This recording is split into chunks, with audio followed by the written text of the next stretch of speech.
নমস্কার বন্ধুরা, আমি কৃষ্ণভাই কিচেনে আপনার সবাইকে স্বাগত জানাই।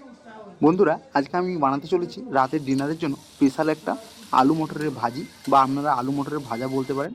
এই সবজিটা বানাতে পারলে রাতে রুটি কিংবা পরোটার সাথে পুরো জমে যাবে, যে কোনো শুকনো আহারের সাথে খেতে পারবেন। তাহলে চলুন রেসিপিটা শুরু করা যাক। সর্বপ্রথমে গ্যাসটা জ্বালিয়ে একটা কড়াই বসিয়ে দিলাম, আর কড়াইয়ে খানিকটা আমি তেল দিচ্ছি। তেলটা সর্বপ্রথমে গরম করে নিতে হবে। তারপর আগে থেকে ডুমো ডুমো করে কেটে রাখা আলুগুলোকে ভেজে নিতে হবে। এর জন্য সামান্য পরিমাণ লবণ দিয়ে আলুটাকে ফ্রাই করতে হবে। এরপর আমি খানিকক্ষণ ধরে ঢাকা চাপা রেখে আলুটাকে ভেজে নেব। আর মাঝে মাঝে দেখতে হবে যে আলুটা কোনোভাবে নিচে লেগে যাচ্ছে কিনা। আর এখানে দেখুন কিছুই নেইনি, শুধু একটা পেঁয়াজ নিয়েছি, আর একটা মিডিয়াম সাইজের টমেটো, আর দুটো কাঁচা লঙ্কা। দেখুন আলুগুলো প্রায় আমার ভাজা হয়ে গেছে। এরপর আমি একটা ছান্তার মাধ্যমে তুলে নিচ্ছি। আর এখানে দেখুন সর্বপ্রথমে ফোড়নে দিচ্ছি গোটা জিরে আর দুটো কাঁচা লঙ্কা।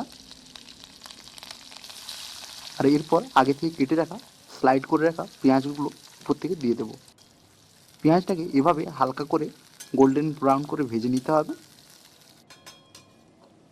দেখুন পেঁয়াজটা হালকা ভাজা হয়ে গেছে।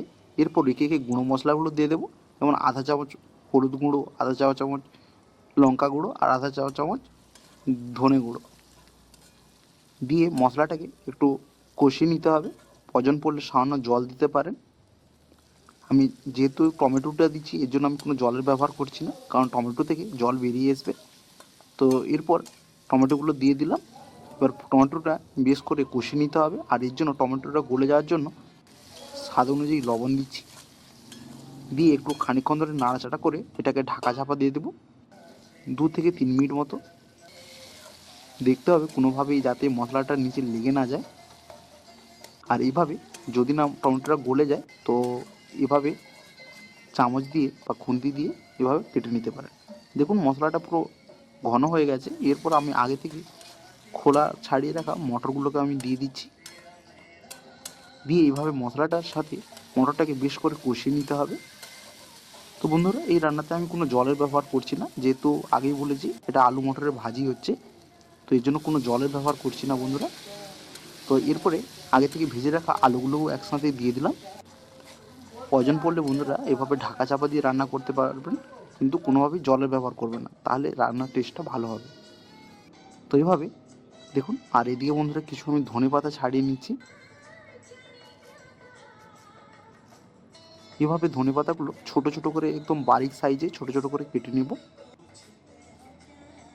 দিয়ে উপর থেকে বন্ধুরা ছড়িয়ে দেব।